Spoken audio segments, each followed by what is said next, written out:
2/10 ரொம்ப சந்தோஷமாக இருக்குது. முதல்ல வந்து நான் உண்மையாகவே ஐஸ்வரி சாருக்கு சொல்லணும்.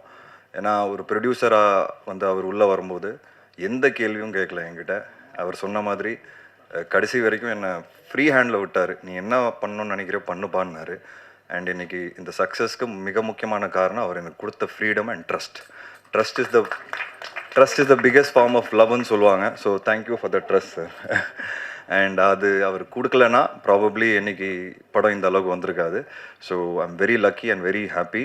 அண்ட் நான் நிறைய இடங்களில் சமீபத்தில் பேசும்போது கிரெடிட் பற்றி பேசியிருக்கிறேன், யாருமே எனக்கு கொடுக்கலன்னு.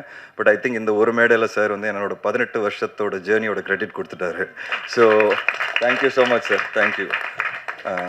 அண்ட் என்டையர் டீம், சினிமா ஒரு டீம் ஒர்க், நான் நிறைய இடத்துல சொல்லியிருக்கிறேன். ஸோ டீமில் எல்லாருமே அவங்கவுங்க ஒர்க் வந்து பர்ஃபெக்டாக பார்த்துக்கிட்டாங்க. அண்ட் அதனால் இன்றைக்கி இந்த படம் வந்து மக்கள்கிட்ட போய் ரொம்ப பிஎன்சி சென்டர்லாம் பயங்கரமாக சேர்ந்துருக்கு. ஸோ நாங்கள் தியேட்டர் விசிட்ஸ்லாம் போனோம் ஃபஸ்ட் வீக். பயங்கரமான ஒரு ரிசப்ஷன், குழந்தைங்களோட ஃபேமிலிஸோட லேடிஸு பயங்கரமாக கூட்டம் ஏறிச்சு. ஃபஸ்ட்டு டேவே ஈவினிங் ஷோலேருந்து பயங்கரமாக ஏற ஆரம்பிச்சிது. அது பார்க்கும்போது ரொம்ப மகிழ்ச்சியாக இருந்தது. ஏன்னா ஃபேமிலி ஃபிலிம்ஸ் ரொம்ப கம்மியாயிடுச்சு சார் சொன்ன மாதிரி. ஸோ இந்த மாதிரி ஒரு படம் செல்லா வந்து கொடுத்ததுக்கு செல்லாக்கு ரொம்ப தேங்க்ஸ். அண்ட் செல்லா 11 வருஷம் பழக்கம் எனக்கு. அவர் மேலே எனக்கு பயங்கர நம்பிக்கை. இதே மாதிரி இருங்க செல்லா, இதே மாதிரி நல்ல கதைகள் பண்ணுங்கள், ஃபேமிலி படங்கள் பண்ணுங்கள். அண்ட் செல்லாவோட வெற்றி பார்க்கும்போது எனக்கு ரொம்ப பெருமையாக இருக்குது, சந்தோஷமாக இருக்குது. அவர் இன்னும் பெரிய ஒரு கமர்ஷியல் டைரக்டராக சினிமாவில் வருவாருங்கிறது, ரொம்ப ரொம்ப பெரிய இடத்துக்கு வருவாருங்கிறது நான் ரொம்ப ஸ்ட்ராங்காக நம்புகிறேன். ஸோ அதில் அந்த ஜேர்னியில் நான் கிட்டத்தட்ட 11 இயர்ஸ் உங்களோட இருந்ததில் எனக்கு ரொம்ப பெருமை சந்தோஷம். கருணாசன் நான் எப்போவுமே சொல்லுவேன், அவர் தான் இந்த படத்தோட பேக் போனு. பார்ட் 1லேயும் சரி பார்ட் 2லேயும் சரி. எனக்கு ஞாபகம் இருக்குது, பார்ட் 1 வந்து நான் கருணாசன் நான் மீட் பண்ணும்போது கோட்டூர்பனில் மீட் பண்ணோம். அப்போ நான் அண்ணன்கிட்ட சொன்னேன். அப்போ அண்ணன் ரொம்ப நடிக்கிறது இல்லை. அப்போ சொன்னார், ஏன்பா ரொம்ப நாள் ஆச்சு. அப்போ நான் சொன்னேன், இல்லைண்ணா நீங்கள் வாங்க ப்ளீஸ், எனக்காக சூப்பராக இருக்கும் அந்த கேரக்டர். அன்னைக்கு சொன்ன ஒரு விஷயம் வந்து எனக்கு தேட்டரில் பார்க்கும்போது எல்லாம் பயங்கரமாக கைத்தட்டி என்ஜாய் பண்ணி, நீங்கள் வந்து டான்ஸ்லாம் ஆடும்போது கூட ஒரே விசில் கிளாப்ஸு, அது பார்க்கும்போது எனக்கு ரொம்ப சந்தோஷமாக இருந்தது. ஏன்னா ஒரு ஆக்டருக்கு ஒரு ப்ராமிஸ் பண்ணும்போது அதை காப்பாற்றும் போது அந்த ஆக்டருக்கு அவ்வளோ சந்தோஷம் கொடுக்கும். ஏன்னா நிறைய சினிமாவில் ப்ராமிசஸ் வந்து யாருமே காப்பாற்ற மாட்டேங்கிறாங்க, கூப்பிட்டுறாங்க, ஆனால் அதுக்கு உண்டான வேல்யூ உள்ள கேரக்டர்ஸை கொடுக்க மாட்டேங்கிறாங்க. பட் நான் ஒவ்வொருத்தர்கிட்ட கூப்பிட்டு சொல்லும்போது அதுக்கு உண்டான ஒரு கேரக்டர் கொடுக்கும்போது அது ஜெயிக்கும் போது தேட்டரில் எனக்கு ரொம்ப சந்தோஷமாக இருக்குது. ஏன்னா நானும் ஒரு ஆக்டராக அதை எதிர்பார்க்குறேன். ஸோ அந்த விதத்தில் நான் ப்ராமிஸ் பண்ணது மோக்ஷாவுக்கும் ஃபஸ்ட் டைம் கூப்பிட்டு பேசும்போது அவங்க நம்பலை. நான் சொன்னேன், பயங்கரமான ஒரு ரிசப்ஷன் கிடைக்கும் உங்களுக்கு, வேறு எந்த படம் கமிட் பண்ணாதீங்க. பொதுவாக எல்லோரும் சொல்லுவாங்க சினிமாவில் அப்படின்னு நினச்சிக்கிட்டாங்க.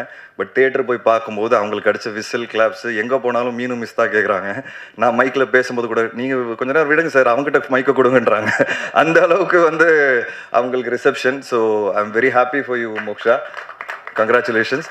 அண்ட் எப்போவுமே நான் இப்போ காளியங்கட் சொன்னார் என்னென்னா, செல்லா வந்து அவருக்கு தெரியாமலே படம் எடுத்துட்டாரு, ஹீரோயின் ஓரியன்ட் படம்னு. கிடையவே கிடையாது, தெரிஞ்சதான் பண்ணுறேன், தெரியாமலாம் எதுவுமே பண்ணல. நான் ஜாரா கிட்ட இந்த படம் கமிட் பண்ணும்போது சொன்னேன், ஜாரா நீங்கள் தான் இந்த படத்தோட ஹீரோ, இந்த படம் உங்கள் மேலே தான் இருக்குது. ஸோ தெரிஞ்சதான் ஒவ்வொரு படமும் பண்ணிகிட்ருக்கேன். So Zara, you are lovely in the film. Like I said, I promise you are the hero of the film, right? I am very happy. ஜாராவோட நடிக்கிற ஒவ்வொரு நாளும் வந்து it was a breeze and I had lot of fun with her. எனக்கு இந்த படம் commit பண்ணும்போது பெண் குழந்தை இல்லை. அண்ட் அதுக்கப்புறம் மீரா பிறந்தாங்க. ஸோ இந்த படம் நடிக்கும்போது அந்த பாண்ட் வந்து எனக்குள்ளே தானாக வந்துருச்சுன்னு நான் சொல்லுவேன். ஜாராவோட நான் இருக்கிற பாண்டிங் வந்து ஃப்யூச்சரில் இப்படி தான் என் பொண்ணோட இருக்கணும்னு நான் ஆசைப்பட ஆரம்பிச்சிட்டேன். ஸோ ஜாரா அந்த மாதிரி ஒரு எனக்கு எக்ஸ்பீரியன்ஸை கொடுத்துருக்காங்க இந்த படத்தில். So thank you Zara so much for teaching me how to be a date. I told you, right?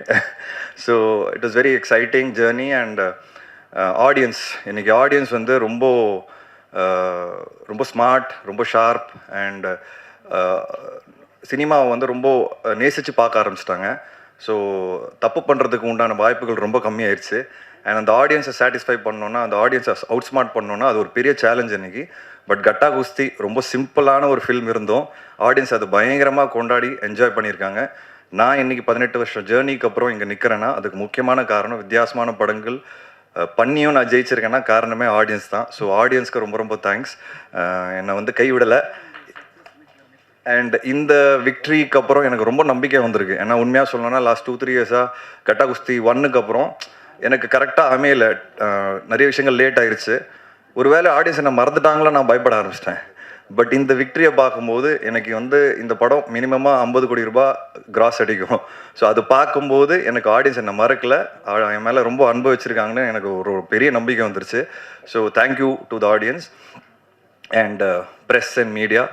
So நான் நிறைய வாட்டி சொல்லியிருக்கிறேன், மறுபடியும் சொல்கிறேன், நீங்கள் கொடுத்த விமர்சனங்கள்னால தான் நான் ஒவ்வொரு படத்துலையும் ஜெயிச்சிட்ருக்கிறேன் அண்ட் ஃபீட்பேக்ஸும் எடுக்கிறேன். நம்ம ஒரு ஃபேமிலி மாதிரி ஆகிட்டோம். விஷ்ணு விஷால் ஸ்டுடியோஸ்னாலே ஒரு ஃபேமிலி ஷோ தான். இன்ஃபேக்ட் இந்த வாட்டிலாம் எல்லாருக்கிட்ட கேட்க ஆரம்பிச்சிட்டேன், இந்த இடத்துல போட்டால் கரெக்டாக இருக்கும், என்ன வேணும்னு சொல்லுங்கள். அந்த அளவுக்கு நம்ம ஃபேமிலி ஆகிட்டோம் அண்ட் ஃபேமிலிஸோட ஒவ்வொரு படமும் நீங்கள் பார்த்து என்ஜாய் பண்ணுறீங்க அண்ட் பிடிக்கலனாலும் ரிவ்யூஸ் எழுதுறீங்க, அதை நானும் படிக்கிறேன், எல்லா ரிவ்யூஸ் படிச்சுட்டு தான் இருக்கிறேன். ஸோ பிடிக்கிற மாதிரி இன்னும் எல்லாருக்கும் பிடிக்கிற மாதிரி நான் ஃப்யூச்சரில் படம் எடுப்பேன்னு நான் ஆசைப்பட்றேன். And thank you all, thank you for the love. And இது ஒரு உமன் சென்ட்ரிக் ஃபில்மாக இருந்து நீங்கள் நிறைய கேரக்டர்ஸ் ஸ்க்ரீனில் பார்த்துருப்பீங்க, ஸ்ட்ராங் கேரக்டர்ஸ். பட் எனக்கு ஒரு மிகப்பெரிய பேக் போன் வந்து ஸ்ரவந்தி எல்லாரும் சொல்லிகிட்டு இருக்கோம். கடைசி 3 வருஷத்தில் ஸ்ரவந்தி என் கூட இல்லை. அதுக்கு முன்னாடி கட்டா குஸ்தி எஃப்ஐஆரில் இருந்தாங்க. லாஸ்ட் 3 இயர்ஸ் நான் கொஞ்சம் கஷ்டப்பட்டேன், திருப்பி நானே ஃபோன் பண்ணி கூப்பிட்டேன், வந்தாங்க. அண்ட் இப்போ ஃபஸ்ட்டு படமே கட்டா குஸ்தி 2 பெரிய ஹிட்டு. ஸோ என் கரியர் பின்னாடி ஒரு ப்ரொடக்ஷன் பின்னாடி ஸ்ரவந்தின்னு ஒரு பெண் தான் இருக்கிறாங்க, அதுதான் சொல்லணும்னு ஆசைப்பட்றேன். அவங்க யாருன்னா லைஃப் ஆஃப் பை படம் பார்த்துருப்பீங்க, அதில் ஹீரோயின் அவங்க சொல்லிக்கிறேன் இப்போது. ஸோ ஹாலிவுட் ஹீரோயின் என்னோட கிரியேட்டிவ் ப்ரொடியூசர். ஸோ நான் ரொம்ப பெருமையாக இருக்கேன். And thank you Kushmita for all the love. Sir gift கேட்டேன், வாங்கி கொடுத்துட்டீங்க, அடுத்த வாட்டி வீடு கேட்டுறேன் சார். கண்டிப்பாக ஃப்யூச்சரில் ஒரு குரல் கேட்டுச்சு எனக்கு லெஃப்டில், ஐயோ ஐஸ்வர்யா குரல் தெரிஞ்சுதான் நானும் கேட்டிருப்பேனே அப்படின்னு. ஸோ இட்ஸ் இந்த மாதிரி சினிமாவில் ஒரு ஃபேமிலியாக ஒரு விக்ட்ரி கிடைக்கிறதுங்க ரொம்ப ரேர், நமக்கே தெரியும் எல்லாருக்கும். அண்ட் அது கிடைக்கும்போது I think we should enjoy the maximum. And I think we all are enjoying this moment. And supreme Sundar master உங்களோட ஒர்க் பண்ணதில் இந்த ஃபஸ்ட் டைம் நான் ஒர்க் பண்ணுறேன். பார்ட் 1ல் அன்பரி மாஸ்டர் ஒர்க் பண்ணாங்க, ஸ்டண்ட் சூப்பராக இருந்தது. ஸோ பார்ட் 2 பண்ணும்போது எங்களுக்கு அந்த அளவுக்கு இருக்கணும் அப்படின்னு நாங்கள் ஆசைப்பட்டோம். பட் உண்மையாக சொல்லணும்னா அந்த கிளைமேக்ஸ்லாம் நீங்கள் பயங்கரமாக ஷூட் பண்ணிட்டீங்க அண்ட் சூப்பராக இருந்தது மாஸ்டர், ரொம்ப பியூட்டிஃபுல்லான ஒர்க். அண்ட் இன்ஃபேக்ட் ஆன் பென் ஃபைட்டு நானும் வந்து ஐஸ்வர்யா ஃபைட் பண்ணுறது ரொம்ப காம்ப்ளிகேட்டான ஒரு சீக்வன்ஸ் அது. பட் மாஸ்டர் சூப்பராக எக்ஸிக்யூட் பண்ணார், ரொம்ப கஷ்டப்பட்டாங்க ஐஸ்வர்யா. அண்ட் அந்த சீக்வன்ஸ்லாம் இடிச்சிலாம் அவங்க தலைலாம் சுற்றிருச்சு. ஸோ சாரிலாம் கேட்க வேண்டியதாக இருந்தது. பட் ஆனாலும் அந்த ஃபைட் வந்து இன்றைக்கி ஸ்க்ரீனில் பார்க்கும்போது ரொம்ப நல்லாவே இருந்தது, என்டர்டெய்னிங்காகவும் இருந்தது. ஸோ காளி வெங்கட், முனிஷ்காந்த், உங்களை பற்றி என்ன சொல்கிறதுன்னு எனக்கு தெரில. 5வது படம் ஒர்க் பண்ணிகிட்ருக்கோம். ஒரு பயங்கரமான எனக்கு ஃபேமிலி மெம்பர் மாதிரி ஆகிட்டாங்க. எனக்கு ரொம்ப பிடிச்ச விஷயம் என்னென்னா, நான் ஒரு படம் பண்ணும்போது எல்லாருக்கும் பேசும்போது நான் சொல்லுவேன், பட்ஜெட் என்ன பட்ஜெட்டு, சினிமா எங்கே போயிட்டுருக்கு, வியாபாரம் என்ன, ஓடிடி எப்படி விற்குது, இப்படிலாம் பேசிவிட்டு அவங்கக்கிட்ட ஒரு ப்ரெசன்டேஷன் கொடுப்பேன். இந்த பட்ஜெட்டில் பண்ணால் நீங்கள் கரெக்டாக இருக்கும், சம்பளம் பற்றி தான் பேசிகிட்டு இருக்கேன். எல்லாருமே புரிஞ்சுக்கிட்டு எனக்காக பார்ட் 1லேயும் பண்ணாங்க, பார்ட் 2லேயும் பண்ணாங்க. ஸோ உண்மையாகவே சொல்கிறேன், ஒரு ப்ரொடியூசராக இங்கே உட்காந்துருக்க எல்லாருக்குமே ரொம்ப நன்றி. ஏன்னா சினிமாவோட புரிதல் இருந்தால் தான் ஒரு ஆக்டர் அவங்களோட சம்பளத்தை அதுக்கு ஏற்ற மாதிரி ஃபிக்ஸ் பண்ணுவாங்க. ஒரு ஹீரோக்குன்னு ஒரு பிஸ்னஸ் இருக்குது, அந்த பிஸ்னஸுக்கு ஏற்ற மாதிரி தான் பட்ஜெட் எடுக்கணும். நாளைக்கு படம் அடிக்குமா அடிக்காத நம்ம கையில கிடையாது. ஆனால் என்னோட ஃபர்ஸ்ட் ரூல், ப்ரொடியூசருக்கு லாஸ் வரக்கூடாது, அதுதான் என்னோட ஃபர்ஸ்ட் ரூல். அதை நான் எல்லாருக்கிட்ட எடுத்து சொல்லும்போது எல்லாருமே புரிஞ்சுக்கிட்டாங்க. ஸோ எல்லாருக்குமே ரொம்ப ரொம்ப நன்றி. இன்றைக்கி அதோட விக்ட்ரி தான் நம்ம எல்லாரும் பார்க்குறோம். And I'm very very happy. இதோட நான் முடிச்சுக்கிறேன். Sorry, thank you so much. And thanks to my team, my entire production team. Thanks to Kavitha Pandian. And thank you so much. வாங்க ஜாலியாக என்ஜாய் பண்ணி லஞ்ச் சாப்பிடலாம்.